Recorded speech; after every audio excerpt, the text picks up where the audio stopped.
కరీంనగర్ మాజీ ఎంపీ పొన్న ప్రభాకర్ పై BRS party నగరాధ్యక్షులు జీవి రామకృష్ణ మండిపడ్డారు. పొన్న ప్రభాకర్ తో చర్చకు తమ పార్టీకి చెందిన గ్రామస్తులు అధ్యక్షులు సరిపోతారని అన్నారు. మంత్రి గంగుల కమలాకర్, బోయినపల్లి వినోద్ కుమార్ లాంటి వాళ్ళ స్థాయి పొన్న ప్రభాకర్ది కాదని ఎద్దేవా చేశారు. పొన్నం ఎంపీగా ఉన్నప్పుడు ఏం చేశారో చెప్పాలని, దేశంలో కాంగ్రెస్ పార్టీ ఎన్నో స్కామ్లు చేసిందని అన్నారు.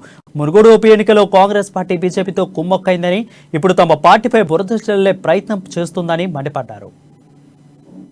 మీకు మా వినోద్ కుమార్ గారు, గంగుల కమలాకర్ మేము వచ్చి మీకు జవాబు చెప్పే పరిస్థితి కూడా ఇవాళ మేము లేము.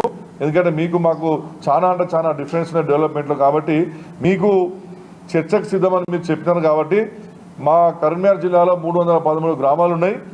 మీ లెవెల్కి మా ఎంపీ వినోద్ కుమార్ గారు, గంగుల కమలాకర్ గారు కాదు ఏదైనా ఒక గ్రామశాఖ అధ్యక్షుని మీరు చూజ్ చేసుకోండి. ఆ గ్రామశాఖ అధ్యక్షుని మీద పంపిస్తాం.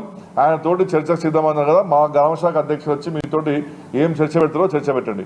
అంతే తప్పించి మీకు మా వినోద్ కుమార్ గారు, గంగుల కమలాకర్ గారు మీకు నక్కకు నాగలో ఒక ఫరక్ ఉన్నది. కాబట్టి దయచేసి పొన్న ప్రభాకర్ గారు ప్రశ్న వేసేటప్పుడు జవాబులు కూడా ధీటుగా వస్తాయని అంచనా వేసుకొని మీరు ప్రశ్న వేస్తే బాగుంటుందని చెప్పి నేను పొన్న ప్రభాకర్ గారు తెలియజేస్తున్నాను.